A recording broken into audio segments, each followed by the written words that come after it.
Black and Tan is a podcast that begins each episode with a discussion of a type of beer that relates to the intricacies of today's fast-moving world. Hosted by Pedro Silva, an African-American advocate for social equity, and Alan Ohashi, a Japanese-American with a passion for cross-cultural engagement, the show offers insightful discussions designed to inspire personal change. Through engaging conversations, Black and Tan offers listeners practical advice and eye-opening perspectives on how to better understand others. Thank you, Sophia, for that introduction to our podcast, Black and Tan, and I'm here with my friend and colleague, Pedro Silva, and we're here to talk about something I had mentioned last week, which was how people kind of change and suddenly have this mindset that gets them to think a certain way and become unwavering. I used the example of when I was sick 10 years ago. I could not stand the smell of IPA beer, Indian Pale beer. And then one day I went across the sidewalk to my neighbor's house and asked him if he had any beer. And he said, "Oh, the only thing I have is this IPA." I said, "Okay, I'll take it and I'll try it." And turned out it was a very pleasant tasting beer, the best tasting beer I've ever had, really. And I started drinking IPA, and I don't know what it was. I had some kind of physical transformation in my recovery process, but I just had this change and haven't wavered from that, even though I have tried to get back to some my regular kind of hot grainy taste of beer. So Go ahead. Well, I was gonna say I one time had an experience where I went to one of those chain restaurants and they had some whiskey chicken sauce, barbecue sauce. And I guess I got what's it called? Food poisoning, because I felt so sick after I ate it, and did what you do when you feel sick. And then when I even drove past that restaurant, I felt like I was gonna vomit. I didn't even have to eat it or taste it. It was just driving past the restaurant made me want to vomit. And I was so bothered with myself for having that experience and not being able to overcome the sick feeling just from driving past it, that I made myself go to that place and eat that same food several times until I got over it. And my friend was like, "You're crazy, man. Why would you do that? Why would you go to the place you got food poisoning and then eat the same meal that gave you food poisoning?" And I was like, "But," I said, "it would be one thing if I just said I'm never going to eat that again because I got sick the last time. It's the fact that I don't even need to eat it, and just driving past a restaurant makes me sick. That's in my brain." And I was like, and I know I can change it if I just push myself. And that's like how I deal with things. But a lot of people, they have an adverse experience, and that adverse experience just sets the tone for the rest of their life. I refuse to be that type of person unless it's some extreme adverse experience, but I'm not going to take one little experience or someone else telling me about their experience and just lock it in for the rest of my life. But a lot of us do, because as I think we've talked about before, is we want to feel safe. And so if we think something poses a danger or a threat in some kind of way, we shut down to it. And that makes sense from a survival aspect, but relationally, it's not very healthy in the long term because you miss out on so much because of that. That's my thoughts on it.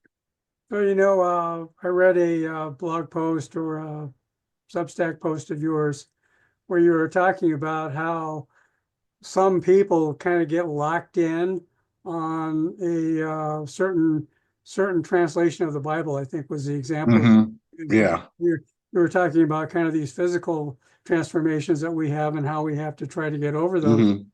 So it seems to me that what's your take on something that might be something a little bit more, cerebral, emotional, where people get locked in and then.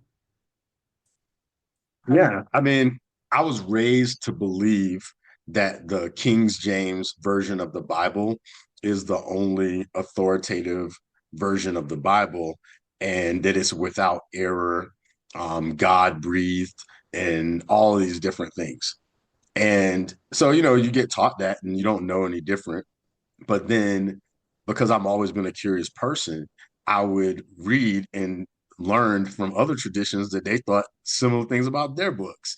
Like in the Quran, people say the Quran is a miracle, like because they say that it came straight from the archangel to the prophet, and so it's a miracle. And then it doesn't have it's straight from Arabic to, even if you have another translation, it's like Arabic to English. It's like not like how we in our tradition have gone through multiple different translations and all these other things. And then the people believe that the Bhagavad Gita also is Krishna in book form. You know what I mean? So I'm like, okay, well, all these people think this about theirs, so we're saying, yeah, us too. And I just kept studying, and then I found out that some of the things that we think have always been that way, or some of them are less than 100 years old. Like there was a convention in Chicago in the 60s where they concretized the concept of biblical inerrancy. And even though people had talked about it for, centuries, it never became like this is the thing that we're 100% standing by. And it was a very undiverse group of similar homogenous people who came up with this. And it's like, so it's like one of those things where we get these ideas, and in the grand scheme of things, I think the ideas come down to belonging. People say, hey, if you want to be one of us, here's our charter to our group. And if you violate this charter, you're no longer in the group. And I think that we do the same thing with religions and communities. And that's just what we do to try to establish senses of belonging, which goes back to safety and keeping our body safe. So I think it's just we systematize things because we're scared to die. I think is the main driver, but we just kind of come up with systems, books, rituals, whatever, to distract us from the fact that we aren't going to survive this experience. So, so what do you think that maybe there's a difference between how a person views what their take is on the King James Version, for example, if they think that they're an inspired person, or that they've been saved, versus somebody who maybe looks at religion or the Bible more from a intellectual standpoint. And For sure. Yeah, because it's like you got to think, if you are trying to save, it has a lot of connotations. It's not just that believe in the teachings of Jesus and you're trying to live your life inspired by his way of being in the world. You also are saved from death in their mind, because they think, after I die, I'm going to still be, after my body dies, I'll still be alive in another place. And I don't want to mess that up. So I got to make sure I have all the rules down and, all these other things. Whereas a person, if they're looking at it intellectually, they're just trying to understand, what is this person trying to teach? How does this impact me in my daily life? If I want to take those things seriously, or if you're just curious, I was like, oh, well, that's interesting that he thought like that or taught like that. There's different points of view, but I think the ends that you're trying to achieve will then justify how you approach the material. And that's for anything, whatever it is. If you have a certain ends you're trying to achieve, then there's going to be certain justifications you make in how you interpret it, what you subject it to in terms of scrutiny, like all sorts of things. so then you get people who don't waver. This is what it says. Right. This is what I do, and there's this quid pro quo that if I do X, Y, and Z, I'll be saved, or I will go to heaven. And Right. so I you hear about people that thought at one point that they understood what it meant to be walking in the footsteps of Jesus, but then something happens to them, good or bad. Why do you know? where do bad things happen to good people? And Right. begin to waver from that. And so what's your take then on this kind of wavering back and forth? And either, I've heard of people who just totally reject what they were once taught, and Yeah. others have the kind of the opposite experience. Yeah. I mean, when you look at parents and kids, I don't know how other people raise their kids, but I know that for generations, parents had this concept of do what I say, not what I do. So the parent had the right to be a hypocrite, but they could still demand uh yeah, parental fealty and like following my rules and all this other stuff like that. And I think that the same is true with a lot of authority figures all over the place. Whether it's preachers or politicians or whatever, you see people all the time who can tell someone else do this, but they won't or can't do it themselves. And even the Bible talks about it. Jesus says that there's people who keep people from entering the kingdom of heaven, but they won't go in either, but they keep other people from going. And you see a lot of that in a lot of systems. So I think at some point, a very sincere person may be putting in all this effort, and then they see that their leader is a hypocrite, and then they just say, "Well, why would I subject myself to all this, strain when the person who's the leader is full of crap?" And so that they just abandon the whole thing. And then some people will say, "Oh, well, I realize that my leader is fallible, but I still believe in these teachings, so I'm gonna choose to commit myself to them anyway."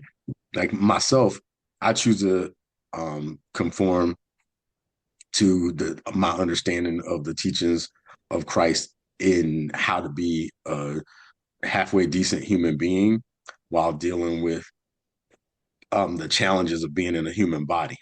So that's kind of like how I look at it. And I don't like at this point, I don't think about heaven or any of those other things. I was like, if there is heaven and I'm doing my best to follow teachings and God is all knowing, then God's gonna be like, hey, that dude was doing his best and I'm gonna go to heaven, I'm assuming. But if there isn't a heaven, it's still worth trying to live my life with as much integrity as I possibly can. And for me, those particular teachings challenge people to stay in their integrity even when your body is under threat. So that's why I still subscribe to the teachings. But I've seen way, way, way too many hypocrites in the Christian church and in the I mean everywhere. They're everywhere. But in this country, it's more pronounced because people try to pretend like this is a Christian nation. And we basically don't do anything Jesus said, mostly do the opposite of Jesus said, then justify it with all sorts of like things that have nothing to do with anything that he communicated. So I'm at a point in my journey where I'm just like, if a person, I just kind of take it with a grain of salt. Like I don't equate the word Christian with good person. I'm just like, okay, you could just tell me my favorite color is blue. It'll mean just as much to me as if a person tells me they're a Christian. Yeah, I agree with that. I think Christian has kind of lost its meaning. It's become, kind of a euphemism. And Right. like myself, I have you ever read the Jefferson Bible or gotten looked at a copy of that? Yeah. Yeah. I have. And that's just basically everything Jesus said is in the Jefferson Bible. And to me, if Jesus didn't say it, it probably was misinterpreted. And Hmm. you read through the epistle of Paul and others, they say things that Jesus never would have said. They advocate for things that Jesus never would have advocated for. And to me, I think that's Right. troublesome. And I think those are some of the scriptures that hypocritic Christians kind of hide behind. And Right. and uh, and I think that's pervasive. Probably for the last 100 years, it's been pervasive like that. That people who are opinion leaders call themselves Christians and then hang their hats and their premises about life on those misinterpretations. I think that's Yeah. particularly even prevalent today. Yeah. And I think a lot of people, we are a society of shortcuts. Like we're always looking for the shortcut for this, the shortcut for that. And unfortunately, Christianity, in my opinion, has become a shortcut. And so people think, well, if I go to church and people see me there, or if I say Jesus or I'm a Christian or American or patriot, if I say these words that have become symbols, then somehow I have achieved whatever the word is supposed to be a symbol of. And it's not true. Like if the word hot dog is a symbol of a hot dog. But if I tried to tell somebody, they told me I'm hungry and I said hot dog, they'll still be hungry. Me saying hot dog is not going to make them less hungry. Like they need a freaking real hot dog, you know? And in our society, it's like we'll say, oh, thoughts and prayers. Okay. But I'm not making any changes. I'm not doing anything differently. I just said thoughts and prayers like it's a magical incantation that makes a person think that I give a crap. And it's like, I'm just not about that. I never have been. It did take me longer than I would have thought to understand how systemically damaged like these institutions are. I mean, I knew, but I kept thinking, yeah, but there's good people here who are trying to do good, you know? And I still think that. And unless individual people see themselves as empowered to speak into their own experience of the institution, then the institution is going to fail like how we see now. So like I feel like parishioners in churches, they should feel like they're on the same footing as the pastor. They just have a different role in the community. And if the pastor is like stinks, then they should be like, listen, you stink. Like you're not the best. You know, we want to help you get better. You need some remedial training or something, but not to take it the way, I mean, it's like the American success overlay is on everything, and people don't know how to navigate life without navigating that, you know. And it's very sad because life is amazing, and most people miss the whole thing. Yeah, as we're talking here, it seems like there's a certain faction of so-called Christianity that is being sort of positioned as the American way, part of the American Right, way. And it seems to me that maybe America is ripe for its own kind of reformation. And right. uh, I guess it would be kind of the similar tenets where, people who think like you and me and others really wanting to go back to what would Jesus do, and Mhm. this sort of earth-based works over grace kind of Mhm. approach. And so Yeah. I'm not, it seems like it seems like it's the arguments are all secular and all sort of politics based, or humanity based, as opposed to, Mhm. okay, what if we were to reinvent ourselves or try to bring back this notion of this notion of ask the question, what would Jesus do? I mean, it would be awesome to behold, but most people don't know what Jesus would do because what they've been taught Jesus would do is Jesus would pull out his AR-15 and start taking people out, putting people in cages. Like that's what they think Jesus would do. They think Jesus has an American flag bandana on his head, an AR-15 on his back, a pickup truck. Like that's what people think. And even sadly to say, um, I have observed that even when people are trying to oppose those kinds of systems, they legitimize them in their opposition by saying like I was like I don't like the saying speak truth to power. Like even when people tell me I speak truth to power, they'll say, "Oh, Pedro, you speak truth to power." I don't like that statement. That's why I made that one thing. I don't know if you read it. I was like, I think I called it like speaking the truth about power. And the reality is like every single one of us is powerful, but we don't know we're powerful. And we spend so much of our energy weakening ourselves. Like we just wake up in the morning, just diminishing ourselves till we get to the acceptable rate of power that we think we can have. And then we start begging people to give us what we dumped out.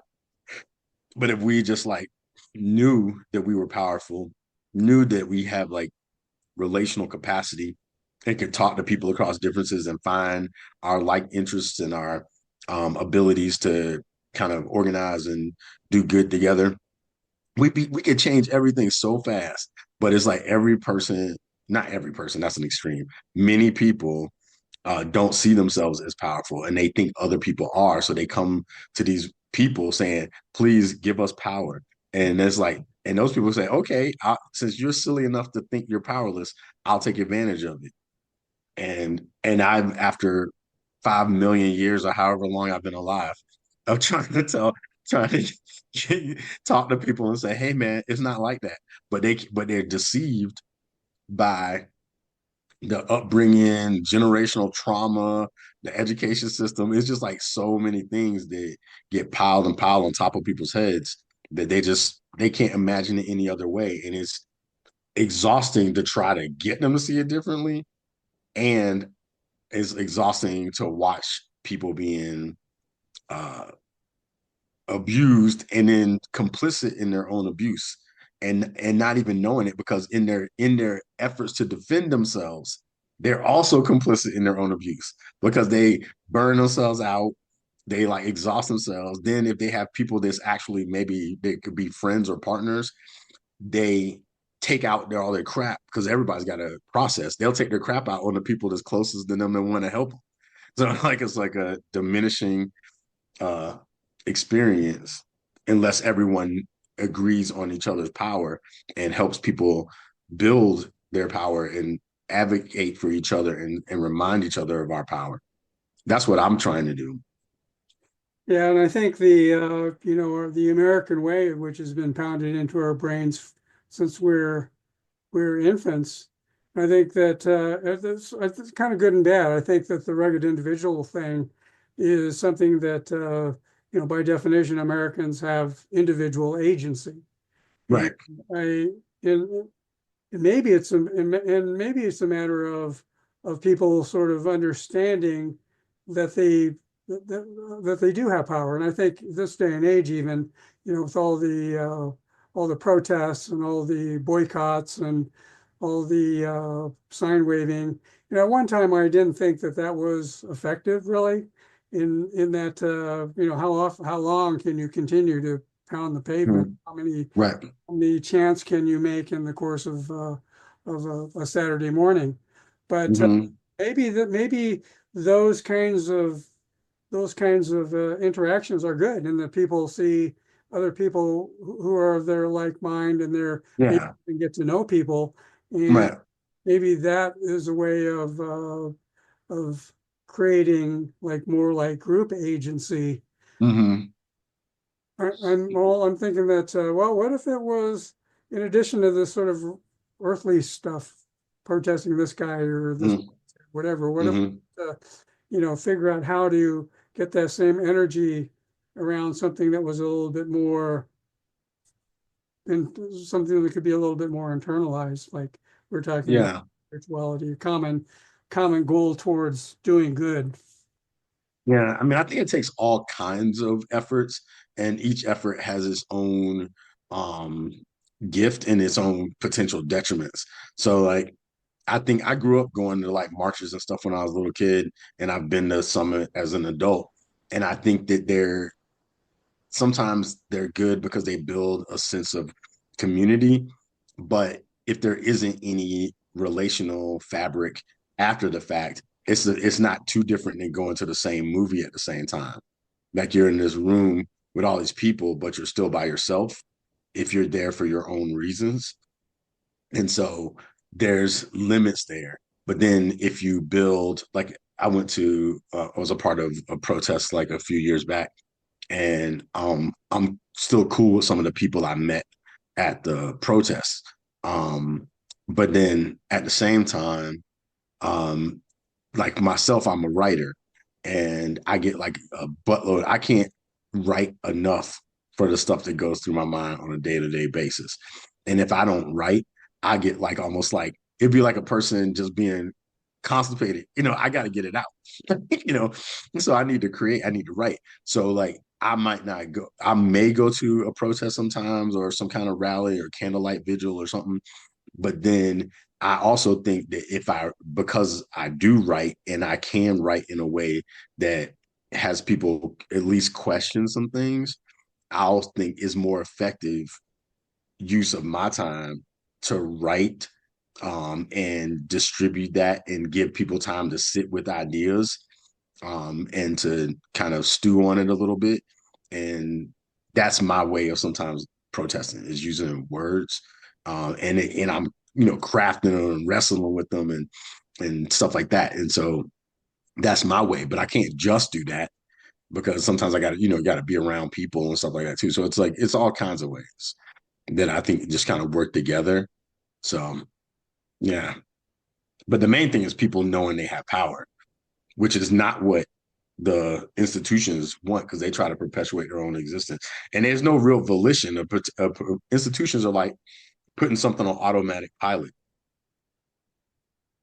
Yeah, I think the sort of the divide and conquer approach is kind of this patriarchal approach that's been Right.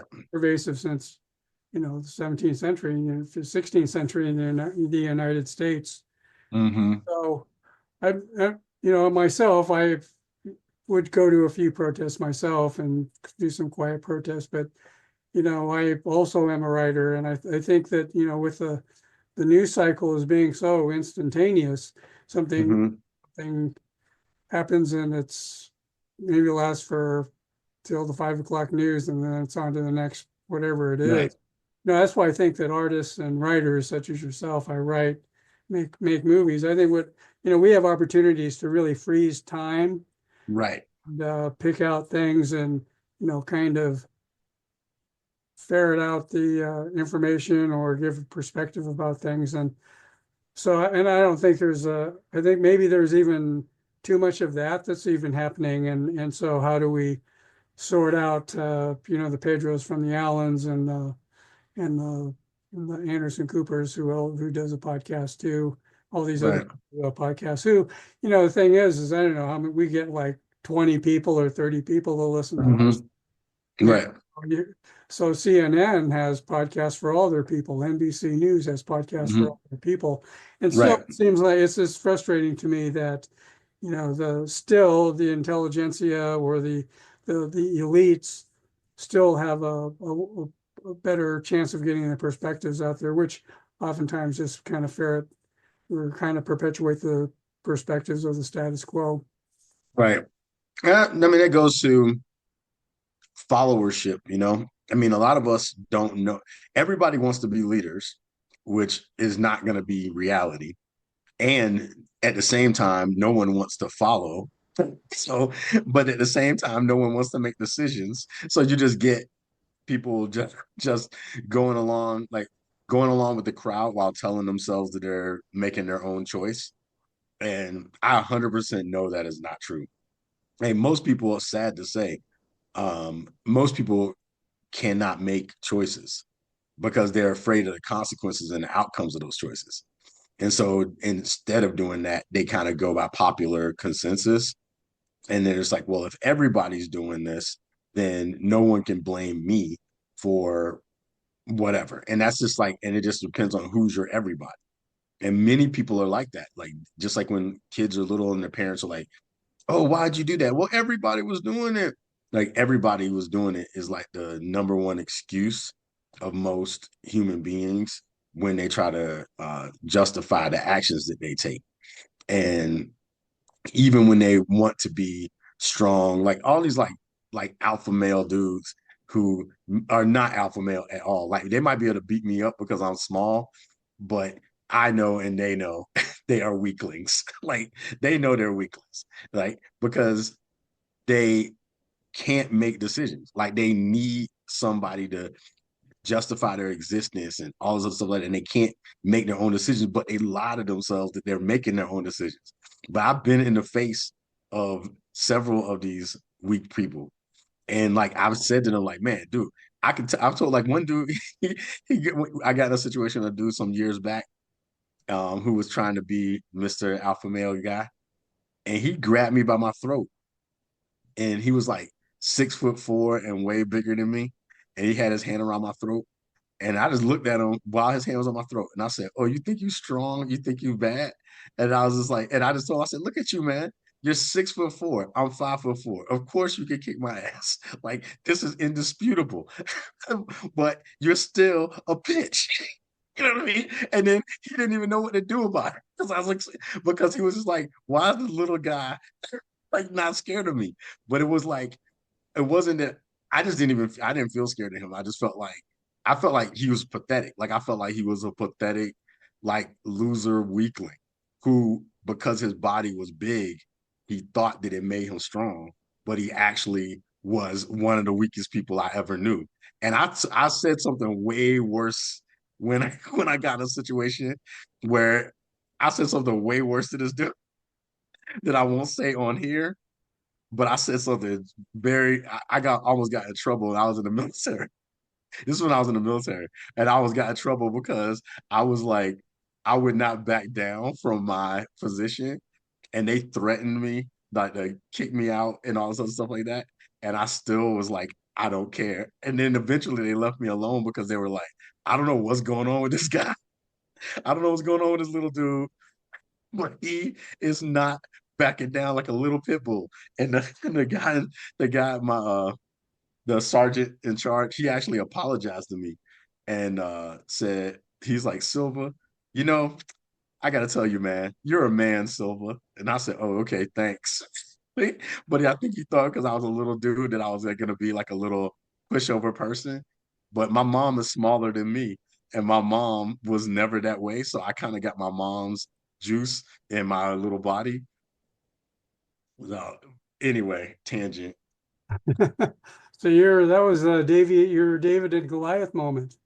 Yeah, but I mean, I ain't take him out. I just called him. I just called him what he was in front of everybody, and he was like just shocked. But he's like, "How you gonna grab somebody by their throat?" You know what I mean? Yeah, but you did take him out with your words. That's Yeah, yeah. And I was like, I couldn't believe it because he just didn't even try to use any kind of. I don't even know what his problem was. He just was on his own testosterone craziness.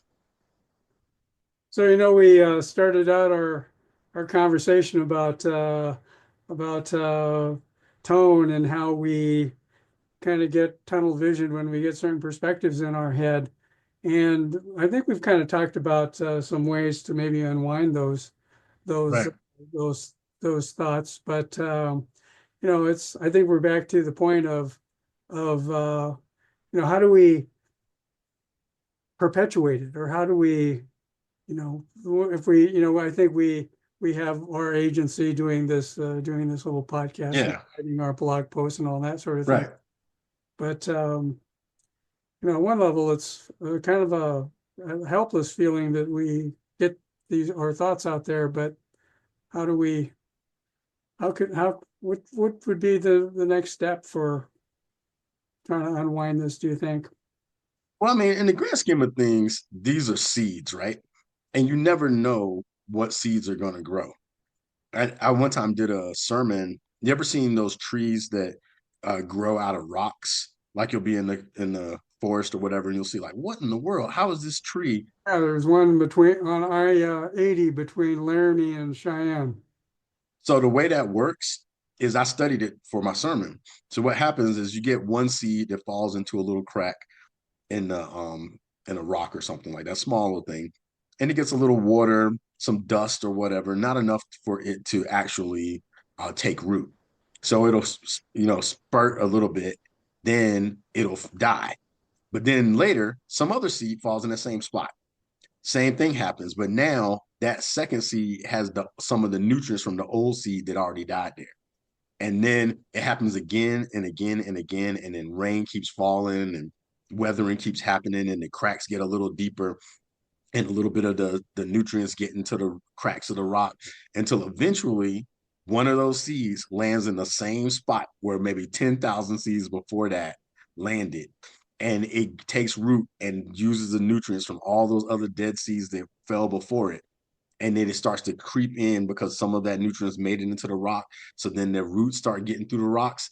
It starts expanding, getting what it needs to get. And then it cracks that rock open and keeps on reaching for the earth and goes down into the ground. And it's like, it takes a long time sometimes and a lot of resources, but it just doesn't stop. It never stops.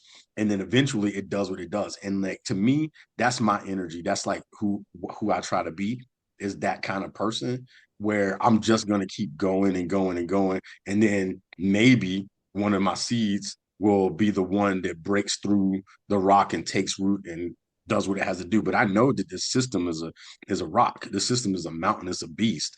But I also know that the same power of creation and just the life and death principles that just keep reiterating themselves, but they all go toward life, right? So eventually, life never ends. So eventually, it's gonna do what it's gonna do, and every system that thinks that it's got power is gonna crumble and fall apart because life is eternal. It's gonna keep perpetuating itself, and we can be these people that are consumed with these temporary mindsets. But now the Bible says, like, if you have the faith of a mustard seed, you can tell this mountain to move and it'll move. Well, that's that same kind of power, right? It's like if that mustard seed finds its place in that mountain or that rock and it gets what it needs, it can break through and that mountain's going to crack open and move. That's just how it goes. And not enough of us know that. And I used to think because that message got taught in the Christian scriptures, like, oh, people know this. If you tell them, they're going to go, oh, yeah, I get what Jesus meant, but they don't. But that doesn't mean that you can't and I can't and we can't keep putting stuff out there, just letting that same life move through us, that same life that was there in Jesus' day, there in Muhammad, peace be upon him's time, like all of those people, like if we let that life inform us, then it will do what it's gonna do. We just kind of get out of our ego to think that we might be there to see it, but we can definitely contribute to it. And the more of us that do with enough consciousness, these mountains will move no problem.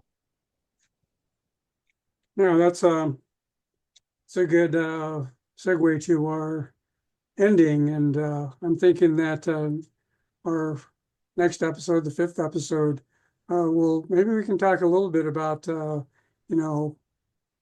what are how can we reclaim some of our culture and try to not necessarily push back, but pull in as opposed to pushing back. And I'm thinking about my, before I liked IPA beers, my bland beer is Budweiser. And I remember a few years back, maybe it was 2016, when Budweiser branded their beer America Beer. And then 2008, Pepsi Cola changed their logo to look oddly like the Barack Obama logo. And so those eventually went away. Pepsi went back to looking at like itself, and America Beer went back to being Budweiser. So I'm thinking that maybe that's an allegory for what we can do to undo and reclaim the tenets that maybe we have lost. Yeah. Let's do it, man. But I think I appreciate us spending this time together. We never, like I said, we don't know what ripples we're making, what thing we might say that might spark something in someone else that it might be. We might have one listener, and that one listener might be like, you know what, man, I'm gonna question things, and they weren't before. Like, you never know. You just got to keep putting it out there. All right. Well, thanks for tuning in to episode 4 of Black and Tan, and we'll see you next time. Thanks for listening to Black and Tan with Pedro Silva and Alan Ohashi. Join us next time for another insightful episode with stories in the context of a different brand of beer. Black and Tan is a Boulder community media production and available on many of your favorite podcast platforms.